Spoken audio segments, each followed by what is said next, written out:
Hi, I'm Terry, and I'm reading chapter 13, What Happened to Peter, from Dr. Agresti's book, Tales from the Couch. What happened to Peter? Peter missed his 3 o'clock session, and I got an emergency phone call from his father, Leo, at 3:30. He said, "Listen, Peter's got to come in to see you, but I can't get him out of bed. He's seriously in a crisis. Can you please call him?" So I picked up the phone and called Peter. I was actually surprised when he picked up immediately. I told him, "Peter, your father told me you're not doing so well. I need to see you in the office. I finish at 5 p.m., but I'll see you between 5 and 6. Will you come in then?" He sounded flat, but he agreed to come in. Our previous visits, he normally came straight from work in a suit and a tie, but today he came in wearing a pair of shorts and a long-sleeved t-shirt. He looked completely frazzled. I asked him, "Peter, what happened?" He said, "I'm a mess. It was everything I had just to get out of bed." I said, "What's going on? Do you know what triggered this?" He said, "Well, I'm in college and I'm also working for my father's investment company. It's a big company and I've been working there for quite a while now." I said, "What's going on there at work?" He continued, "Well, my father's been away for over a week, but he has a partner named Wallace that owns 20% of the company. Since my father's been away, he's verbally attacked me. He screams at me and tells me that the only reason I'm working there is because my father owns the company. In a way, I guess that's all true." I said, "Well, it's certainly nice of your father to give you a job, but why are you feeling this way? I'm sure you do a good job for the company." He replied, "I do appreciate that what my father did for me, but instead of gaining experience and building confidence in my abilities on the job, I'm just really becoming more insecure and thinking that maybe I really don't deserve to be there. To make up for it, I've been working overtime and trying to make sure that all of my reports are perfectly accurate. I even take work home with me just in an effort to exceed the expectations and do better than people expect me to do." Anyway, Wallace saw his chance to get at me because my dad's away, and he really laid into me, and he made me feel worthless. He actually told me that I'm a waste of space. I suggested, "Peter, I want to give you some insight. You're blinded by the thought that you're not deserving of this job just because your father owns the company. The rapid pace of your competency in the company is unnerving for Wallace. You're a threat to him. He realizes that you'll most likely take his position in a year. That's why he attacked you." I then asked Peter, "What did you do after Wallace's last rant?" He said, "I got on the phone and I called my father. I told him what happened and he explained something to me. He said that Wallace is very angry and was simply directing his anger at me. So when I got off the phone with my father, I called Wallace and told him that he wanted to see him first thing on Monday morning. I just know that my father is going to fire him or end the partnership, and I'm blaming myself for setting all of this in motion. So I said, let's take a step back. I would suggest that this isn't your father's problem, and it's not Wallace's problem. It's really about how you decided to react to the whole situation. Think about it. You were walking around and in your head you were already thinking that you had no value, that you were worthless. Worse yet, you let this guy Wallace get into your head. You were the one who felt you had no value. You even told me that you didn't think you deserved this job. Wallace simply voiced what you were already feeling. It's not him, it's not the root of your problem. You and your reaction are actually the real problem. It's obviously what you're feeling just in the way you stand and carry yourself. You look like the weight of the world is on your shoulders. You don't carry yourself with an air of confidence. If you carry yourself with respect, you'll see that others will treat you with respect. It may not fix things with Wallace, but that shouldn't really affect you. He's got more issues than National Geographic, and they start with the fact that he's a 62-year-old man who's being carried by your father. Truthfully, he's the one who's losing his value. He sees it slipping away. He's projecting his own insecurities onto you, because in reality, you've been doing a good job, haven't you? Peter replied, "Yeah, I've been busting my butt, working so hard, trying to prove myself." He continued to tell me that he was working really well with his father and that he was quite happy with what he was doing. He was even seeing some success bringing in clients, and he hadn't even passed all of his licensing work yet. So I challenged his thinking, telling him, you knew you were doing well, but you let this guy get into your head. He is not the problem. You and your reaction are the problem. The way you were acting and the way you were thinking about yourself, thinking you were undeserving of the job.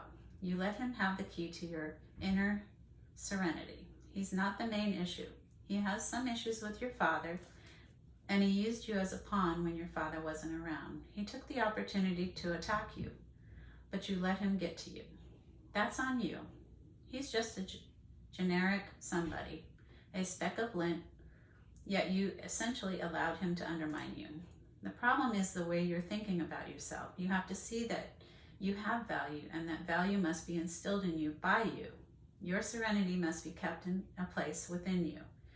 You do not give the key to that serenity to just anyone. Nobody gets to decide if you're worthy or not. You're the only one who decides that. I want to try something, a visualization exercise. I want to hover over an imaginary scene. Let's pretend we're hovering just over a farm and two pigs are fighting in the mud. All you can see is mud and pigs. Now I want you to hover 50 feet above the scene. Now you can see the two pigs fighting in the mud in a big field. Now hover 200 feet above the scene. Now you see there's a river. You see there are streets. You see there are other farms. Now go even higher, much, much higher. Now you can see the entire state of Florida. You can see the ocean. You can see everything. It was always there. But you were so wrapped up in the moment, you lost track of the big picture. This incident with Wallace was just a small part of your life. You made it everything, but once you hovered above it, you'll realize that this incident was just a moment in time. Instead of letting it be, you let him in your head. Wallace sensed from your behavior and the way you carried yourself that this was an area of weakness that he could attack. He was feeling insecure and he was projecting that onto you, and you played right into it. When you hover above it and look at the whole picture, you'll realize that this was just a minor thing. You were just a pawn in this. Wallace was attacking you because he had issues with your father. You sent out this energy that you were very sensitive to this one issue. Whether or not you deserved this job or he saw the opportunity to go after you, because being a minor partner, he certainly couldn't go after your father. You've been walking on eggshells around him for the past 2 years because you are doubting if you belong there, if you deserve to be there. So when he attacked you, that was the tipping point. You became overwhelmed with the negative thoughts and they knocked you down.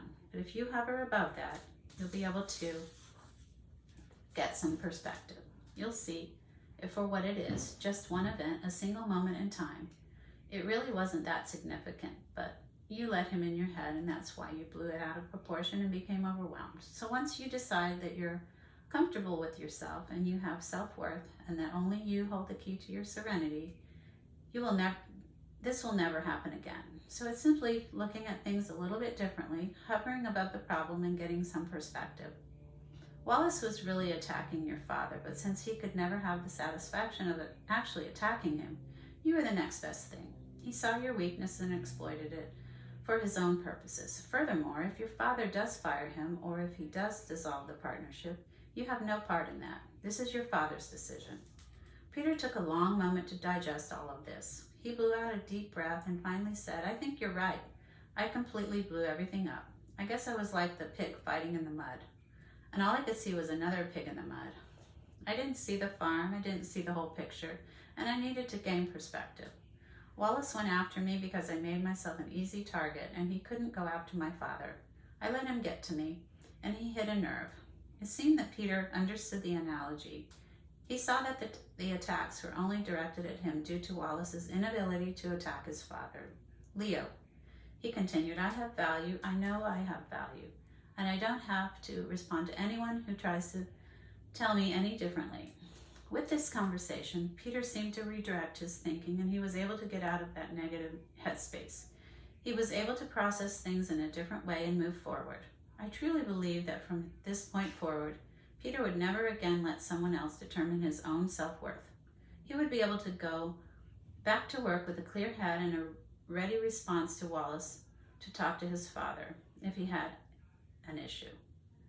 His emotional response was dramatically reduced from where it had been. The next time I saw Peter in the office, he said, "You know, I really wanted Wallace to get fired because he irritated me so freaking much." This surprised me because Peter really didn't come across as a vindictive type. I replied, "Peter, being vindictive is like drinking poison in the hopes that the other person will die. It doesn't work.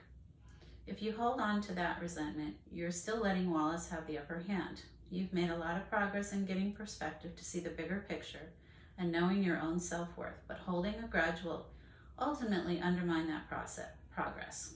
You're going to have to forgive him, because I will promise you that resentment will eat away at you, making you a bitter man.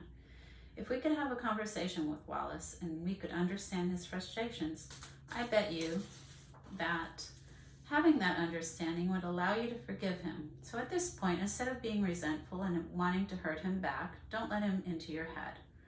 Don't let him own your thoughts. Decide from this point forward that you forgive him. Forgive him because the act of forgiving him frees you. It frees you from resentment, and it also prevents him from affecting you so much. Let it go. Forgive him and move on. And if he tries to attack you again, you're simply going to tell Wallace to talk to your father and then walk away. Any negative thoughts you hold for him have no value. They're not helpful to you. They are the antithesis of helpful. They are harmful to you and your new perspective. After going through all of this, he agreed that holding resentment was only going to bring him down further. He saw that he could face Wallace without negative emotion. He was free and clear, and he was able to operate in this newfound self-worth and serenity. He would not give away the key to this serenity again. So what happened to Peter? He let people determine his self-worth, but learned that the only person who determines what you think about you is you.